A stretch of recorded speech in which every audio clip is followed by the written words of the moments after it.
Shalom, peuple de Dieu, au nom de notre Seigneur Jésus-Christ, je vous salue tous.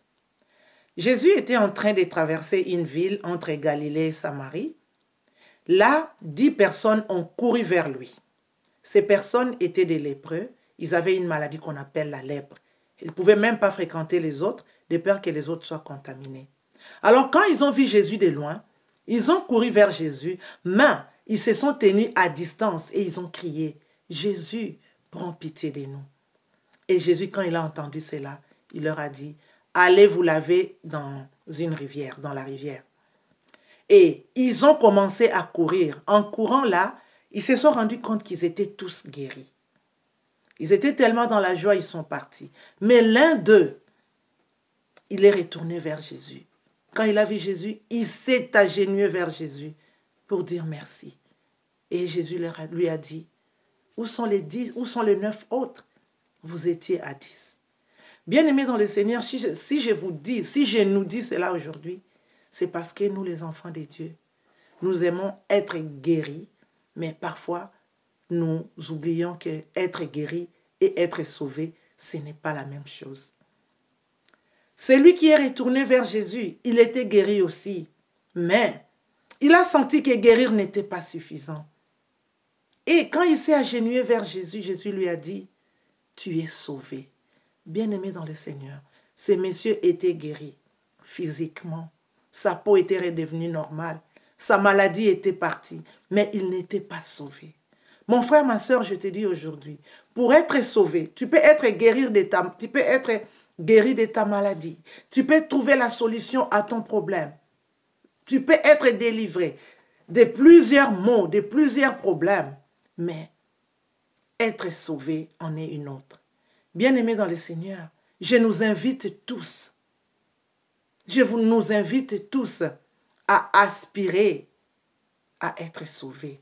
Bien-aimés, la parole de Dieu nous dit, cherchez premièrement le royaume et la justice des cieux, et le reste, cela nous sera accordé par-dessus. Aujourd'hui, nous voyons tous, avec l'évangile de la prospérité, recevez, arrachez, prenez. Nous, les enfants de Dieu, nous oublions de demander ou de travailler sur notre salut. Mon frère, ma soeur, je t'invite ce soir, je m'invite moi-même ce soir à chercher le salut. Que chacun travaille sur son âme, que chacun commence à chercher son salut. Mais bien aimé, ce n'est pas une chose facile. Il y a des choses dans notre vie que nous devrions abandonner. Il y a des choses qu'on ne devrait plus faire, bien aimé. Aujourd'hui, la parole de Dieu est là.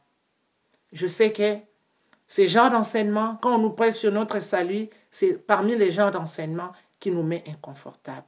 Je bénis le Seigneur pour les serviteurs de Dieu qui prennent les risques d'enseigner sur le salut de l'âme. Mon frère, ma soeur, ton âme est plus important que ton corps. Le corps là que j'ai, le corps là que tu as, un jour, il périra.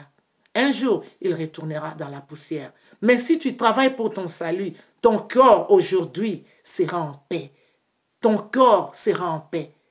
Tes maux, toutes tes maladies vont partir parce que tu cherches premièrement le royaume et la justice des cieux. La prospérité, c'est bien. Recevez, c'est bien. Tout le monde aime recevoir. Mais n'oublions pas notre salut. Le salut, c'est quelque chose de très important. Les lépreux étant guéris physiquement, mais il a senti que ce n'était pas assez. Il est retourné. Et Jésus a confirmé cela. Il lui a dit, tu es sauvé. Mes bien-aimés, nous cherchons les guérisons, nous cherchons les délivrances physiques. Nous avons tant de problèmes. J'en ai aussi, comme vous. Nous allons trouver des solutions parce que la grâce est là. Mais n'oublions pas, la première des choses, nos âmes doivent être sauvées. Vous savez quoi? Tu peux recevoir la guérison aujourd'hui. Tu peux être guéri aujourd'hui. Tu peux être délivré aujourd'hui. Mais cela n'a rien à voir avec ton âme. Être guéri physiquement, c'est une chose.